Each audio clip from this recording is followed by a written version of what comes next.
얼마 전에 좀 꽤 됐는데요. 유튜브 영상에서 굉장히 핫하게 올라왔던 몇 가지 영상이 있었는데 앵무새가 이렇게 사람의 말을 흉내내는 그런 영상이 있었습니다. 그 조회수가 오늘 아침까지 제가 확인해 보니까 한 500만 명이 넘게 그 영상을 봤더라고요. 아마 여기 계신 분들 중에서도 아마 그 영상을 보신 분이 있을 수 있습니다. 이 앵무새가 얼마나 똑똑한지 사람의 말을 이해해서 얘기하고 대답하고 아는 단어만 해도 200개가 넘는다고 하는 거예요. 그러니까 이렇게 뭐 사람들이 왔어 어떻게 해야 돼 이렇게 주인이 물어보면은 물론 영어로 그러면은 막 하이 이렇게 대답도 해주고 말을 굉장히 잘해가지고 이렇게 사람들이 막 되게 박수를 쳐주고 와 이건 진짜 똑똑한 진짜 엄청 똑똑한 새구나 이러면서 막 칭찬해줬는데 저는 이제 그걸 보면서 약간 조금 비판적인 시각으로 저 새가 왜 저렇게 할까 봤더니 이 새가 대답을 잘한 다음에 무조건 주인이 먹이를 한 개씩 주더라고요. 사람들이 와서 어떻게 해? 이러면 하이 이러면 이게 막 옥수수 같은 거 하자면은 꿀꺽도 먹고 그럼 너 잘할 수 있는 거 해봐 웃음소리 한번 들려줘 그럼 하면은 또 입에다 먹을 거 또 하나 넣어주고 아마 그 앵무새가 끝나고 나서 주인이 없을 때 이런 생각을 했을지도 몰라요. 참 먹고 살기 힘들다. 저는 그냥 좀 비판적인 시각으로 봤습니다. 그러니까 말을 한다는 건 이렇게 앵무새도 말을 할 수 있긴 하지만 어떤 상황을 판단해서 말을 할 수 있는 뛰어난 지능을 갖고 있긴 하지만 사실 이 말이라는 것은 앵무새 고유의 것은 절대 아니고요. 흉내내고 그 말을 따라하고 인지 때문에 이렇게 할 수 있는 어떤 그 정도의 지능이 있는 것이지 이 말이라는 거는 인간만이 할 수 있는 아주 유일한 행동입니다.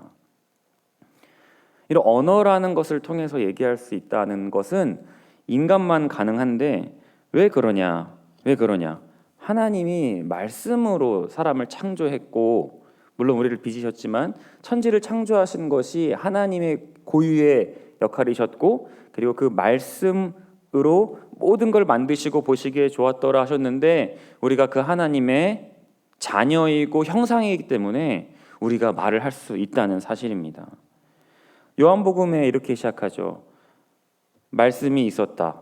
태초에 말씀이 있었는데 그 말씀이 육신이 되어 우리 가운데 거하심에 우리가 그의 영광을 거니 아버지의 독생자의 영광의 은혜와 진리가 충만하더라. 이렇게 14절에 나와 있습니다.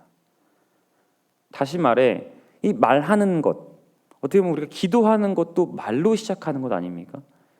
그러니까 이게 기도, 말 이런 것들은 어떤 것도 흉내낼 수 없는 세상에 어떤 피조물도 흉내낼 수 없는 하나님의 형상인 인간인 우리들만 할 수 있다라는 것입니다.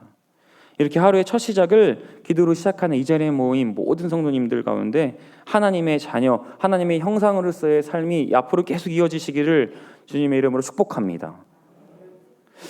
제가 왜 계속 기도, 말 이런 것을 얘기하냐면 하나님께서도 말씀으로 세상을 시작하셨습니다. 달리 말해 기도할 수 있는 우리에게 비유하자면 말할 수 있는 우리에게 비유하자면 기도로서 모든 천지 창조가 시작됐다 이렇게 얘기해도 무방하다는 이야기입니다. 결국 말씀에는 권능이 있고 말에는 힘이 있어서 하나님께서 말씀으로 시작했다는 것은 우리로 치면 기도로서 시작한다는 것과 동일합니다. 오늘 제가 이 얘기를 왜 이렇게 강조드리냐면 느헤미야의 첫 시작과 오늘 마지막 13장을 보면 기도로 시작해서 기도로 끝나는 것이 바로 느헤미야의 사역이기 때문입니다. 쉽게 말해 느헤미야는 기도의 사람이고 성벽 재건, 성벽 회복의 시작과 끝은 기도였다는 사실입니다. 성벽 건축을 위해서 52일의 여정을 보내기 전에 이스라엘 땅은 그야말로 폐허와 같았습니다. 완전히 이제 포로가 다 잡혀갔고 불에 탔던 잿더미에서 여전히 살고 있는 이스라엘 백성들이었고 재기할 힘조차 없었습니다. 왜 그러냐 하면 바벨론 포로에 끌려간 사람들이 이스라엘에서 귀족이나 높은 관직 그리고 똑똑한 사람이었다는 것 다들 아실 겁니다. 왜냐하면 바벨론 사람들이 제정신이 아니고서야 다 데려갈 필요가 없어요. 왜냐하면 이들 다 데려가면 밥 먹여야 되고 재워야 되고 자리도 부족하고 돈도 드니까 그냥 아무나 막 데려가지 않고 포로를 데려갈 때 이 싹수가 있는 애들을 데려간 거죠. 얘를 데려가면은 우리나라에서 얘가 조금 그래도 역할을 하겠다.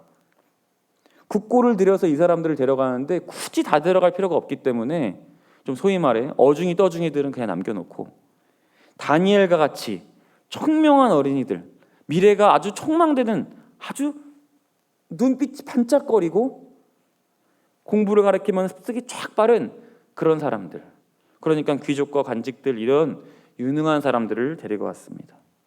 그러니까 이스라엘 땅에는 이제는 폐허가 됐고 재기할 힘조차도 없는 어떤 민족의 지도자가 나올 수도 있는 상황도 아닌 아주 희망이 없는 그런 땅이었다는 것이죠. 그냥 무너지고 가만히 두면 자연이 망할 수밖에 없는 그 상황에서 느헤미야의 첫 시작은 느헤미야가 우리 고향 땅에 있던 이야기를 하나니라는 사람을 통해서 듣습니다. 이게 화요일에 담임 목사님께서 했던 말씀의 내용입니다. 1장 4절을 제가 읽겠습니다. 내가 이 말을 듣고 앉아서 수일 동안 슬퍼하며 하늘의 하나님 앞에 금식하며 기도하며, 이렇게 얘기합니다. 여기서 중요한 것은 그 첫 시작이 기도였다는 것입니다. 그는 술 맡은 관원장으로 사실은 자기 안위만을 생각한다면 아주 높은 위치에서 평생 어려움도 없이 살 수 있는 사람이었고 유능한 사람이었죠. 풍족한 사람이었죠. 근데 동족의 아픔을 공감하면서 울면서 하나님께 기도로 나아갔다는 사실입니다. 이렇게 회복은 어떤 한 사람에 의해서 울면서 기도로 시작할 때 시작된다는 사실입니다. 느헤미야는 기도로 깨어있는 사람이었습니다. 혼자 잘 산다고 해도 비겁하다 욕할 사람도 없었지만 하나님께 기도하면서 동족의 아픔을 생각해 보니까 그냥 가만히 있을 수 없다. 하나님께서 나아갈 길을 제시해 주셨고 그렇게 성벽 공사가 이루어졌다는 겁니다. 다니엘 12장 3절의 말씀을 제가 읽겠습니다. 지혜 있는 자는 궁창의 빛과 같이 빛날 것이요 많은 사람을 옳은 대로 돌아오게 한 자는 별과 같이 영원토록 빛나리라. 아멘. 아마 느헤미야가 이 다니엘이 얘기하는 이런 사람과 같지 않았나 생각해 봅니다. 지도자라는 것은요, 이처럼 많은 사람들을 옳은 대로 돌아오게 하고 많은 사람들을 살리는 그런 위치에 있는 사람입니다. 근데 우리가 지도자에게 실망하는 가장 여러 이유는 많겠지만 그 중에서 한 가지는 이 사람들이 이기적으로 자신의 주머니를 채우고 자기의 안위만을 채워서 우리가 그 장면을 드러났을 때 굉장히 분개하는 것 아닙니까? 박탈감을 느끼는 것 아닙니까? 그래서 지도자도 하나님을 두려워하고 늘 깨어서 기도해야 되지만 기도하는 우리 성도님들이 우리 지도자를 위해 늘 기도하셔야 합니다. 교회도 마찬가지입니다. 우리 교회도 늘 영적으로 인도해 주시는 담임 목사님을 위해서 기도를 늘 해야 합니다. 오늘 대표기도 너무 잘해주셨고 담임 목사님 영육간의 강건함과 그 말씀에 샘물이 마르지 않도록 기도했는데 사실 그렇게 기도하는 것이 우리 목사님을 위해서 기도하는 것이 우리가 살 길이고 하나님께서 담임 목사님을 통해서 우리 교회가 나아갈 길을 제시해 주시기 때문입니다. 그래서 우리는 제가 가르치는 건 아니지만 대표 기도할 때 꼭 담임 목사님 기도를 해주시기 바랍니다. 그것이 우리 교회가 살 길이고 그것이 한국 교회의 미래이기 때문입니다. 민족의 지도자 느헤미야가 지도자가 이렇게 아픔을 공유하고 기도하니까 성벽 공사가 정말 이루어지기 시작한 것이죠. 52일 만에 그 일을 끝냈습니다. 어려움도 중간중간 있었지만 은혜 중에 마쳤습니다. 그리고 나서 오늘 13장은 이 느헤미야가 그동안 계속해서 성벽 공사를 오랫동안 이제 했고 잠깐 이제 관직으로 가야겠다라고 생각이 돼서 1년 정도 다시 바사에 갔는데 그 갔던 사이에 일어났던 에피소드, 다시 돌아오니까 이런 일이 있었네 하는 것들이 나와 있는 것이 오늘 13장의 내용입니다. 갔다 오니까 어떤 일이 있었어요? 먼저 13장 처음에 보니까 도비아의 일이 있었어요. 도비아의 일. 도비아가 누군지는 아실 겁니다. 성벽을 재건할 때 산발랏하고 계속해서 이 성벽 공사를 방해했던 인물이었습니다. 근데 이 사람이 자기 제사장 엘리야십이랑 혈연 관계가 있다는 것을 내세워서 성전에 있는 한 방을 얻어서 거기에 살고 있다는 얘기를 들었습니다. 느헤미야가 얼마나 화가 나겠어요. 아니 이 녀석 그때 성벽 공사할 때 그렇게 방해하고 안 된다 했으면서 결국에는 한 방을 얻어서 거기 살고 있어. 화가 나가지고 느헤미야가 그 방으로 가서 물건을 다 내팽개치고 그 방을 다시 정결하게 해서 기물과 향유 그리고 소재드리는 창고로서 다시 리모델링을 합니다. 그러고 나서 그가 이렇게 고백하죠. 14절에 하나님이여 이 일로 말미암아 나를 기억하옵소서. 내 하나님의 전과 그 모든 직무를 위하여 내가 행한 선한 일을 도말하지 마옵소서. 이렇게 기도로 끝냅니다. 그리고 두 번째로 어떤 일을 또 했냐? 안식일에 막 장사하고 있는 사람들이 있었어요. 장사는 그 사람들의 생업이었는데 느헤미야가 다시 한번 깨우침을 줍니다. 생업보다 중요한 것이 바로 하나님과의 예배다.